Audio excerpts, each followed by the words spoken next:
இந்த மேடையை அலங்கரித்துக் கொண்டிருக்கக்கூடிய அன்பு கவிஞர் திரு முத்துலிங்கம் அவர்களுக்கும், அண்ணன் முன்னிலை வைத்துக் கொண்டிருக்கக்கூடிய அண்ணன் சீனிவாசன் தொழிலதிபர் அவர்களுக்கும்,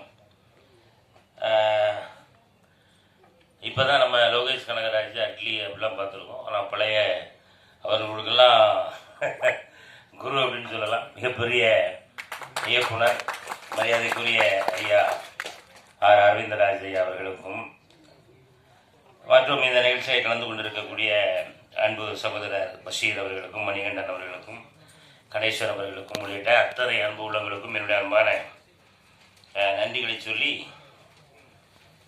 அப்புறம் அன்பிற்குரியவர்கள் அப்படின்னு சொல்லி ஒரு 15 பேர் இருக்குது. அதெல்லாம் வாசம் ரொம்ப லேட்டாக இருக்கிறேன்.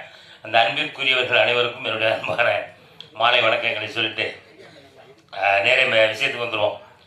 ஆமாம், மாரிமுத்து அண்ணன், கவிஞர் மாரிமுத்து அவர்கள், நான் வந்து மாரிமுத்து அண்ணன் தான் கூட அவரை கவிஞர் அப்படின்னு சொல்லி இப்போ தான் கவிஞர் ரூபப்படுத்திருக்காரு. எனக்கு கிட்டத்தட்ட ஒரு 25 ஆண்டுகளாக அண்ணனை தெரியும். சும்மா கதெல்லாம் விடாதே, அவர் இப்போ தான் 2 வருஷமாக தான் கவிதை எழுதியிருக்கேன், நீனா 25 வருஷமாக தெரியும் அப்படின்னு நீங்கள் யோசிக்கலாம்.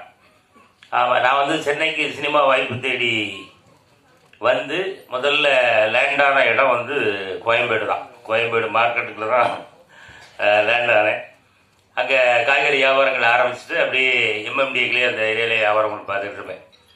அப்போ அந்த நேரத்தில் அப்போ எனக்கு அறிமுகமானவர்கள் தான் மாரிமுத்தனை மட்டுமல்ல, மாரிமுத்தனுடைய ஃபேமிலி தான் எனக்கு முதல்ல பழக்கம். அவருடைய குழந்தைகள்லாம் ரொம்ப குட்டி குழந்தைகள், எல்லாம் வேகமாக ஓடி வருவாங்க. அவங்களுக்கெல்லாம் ஒரு கேரட்டு தக்காளி எடுத்து கொடுப்பேன். அப்படி பழகிய அந்த காலகட்டத்திலிருந்தே மாரிமுத்தனை வந்து அது பழகிறதுல ரொம்ப வித்தியாசமான ஒரு ஆள். அவர் வந்து இவர் வந்து இப்போ ரோட்டில் காய்கறியாக இருந்தானே பார்க்காரு அப்படிங்கிற அந்த கண்ணோட்டத்திலலாம் அவர் பார்க்க மாட்டார். அப்போவே என்கிட்ட அண்ணா இந்த ஊர் நீங்கள் எதுக்காக வந்திருக்கீங்க அப்படிலாம் கேட்பாரு. அந்த பழக்க வழக்கங்கள் வந்து அப்படியே வளர்ந்து காலப்போக்கில் நானும் ஒரு நடிகராக மாறும்போதும், அப்புறம் அண்ணன் அதே எம்எம்டியில் தான் திருமண அந்த பத்திரிகைகள் அந்த கடை ஒன்று வச்சுருந்தாங்க.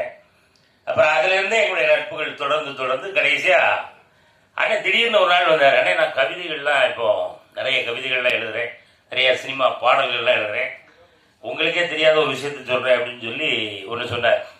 என்ன அப்படின்னா, நீங்கள் நடிக்கிற ஒரு பாடலுக்கு நான் தான் பாட்டு எழுதியிருக்கேன் அப்படின்னாப்புல.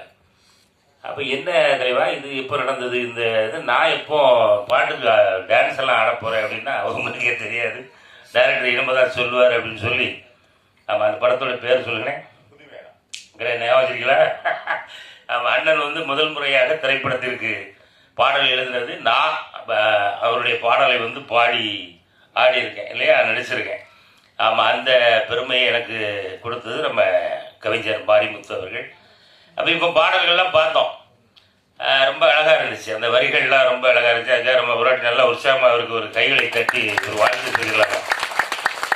ஏன்னா கவிஞர் ஆகிறது அப்படின்றது அவ்வளவு சாதாரண ஒரு விஷயம் அல்ல.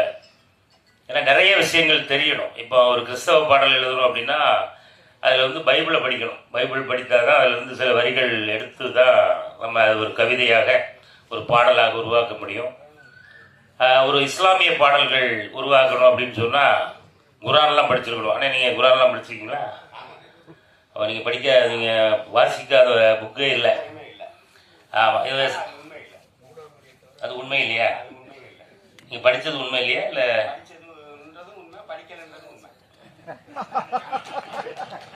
ரைட்டு, அண்ணன் ஆரம்பிச்சாப்புல. ஏன்னா அதான் மனைவியே துணைவியான்னு கேட்கும்போது இப்போ அண்ணன் அப்படி வருதோ சோத்துக்குள்ள ஏதாவது போட்டுறதையா? ஆமாம், அதான் மனையில் இருக்கும்போது மனைவி, துணையாக இருக்கும்போது துணைவி அப்படின்னாப்புல. அங்கேயே அவருடைய கவிதை திறமைகள் வெளிப்படுது.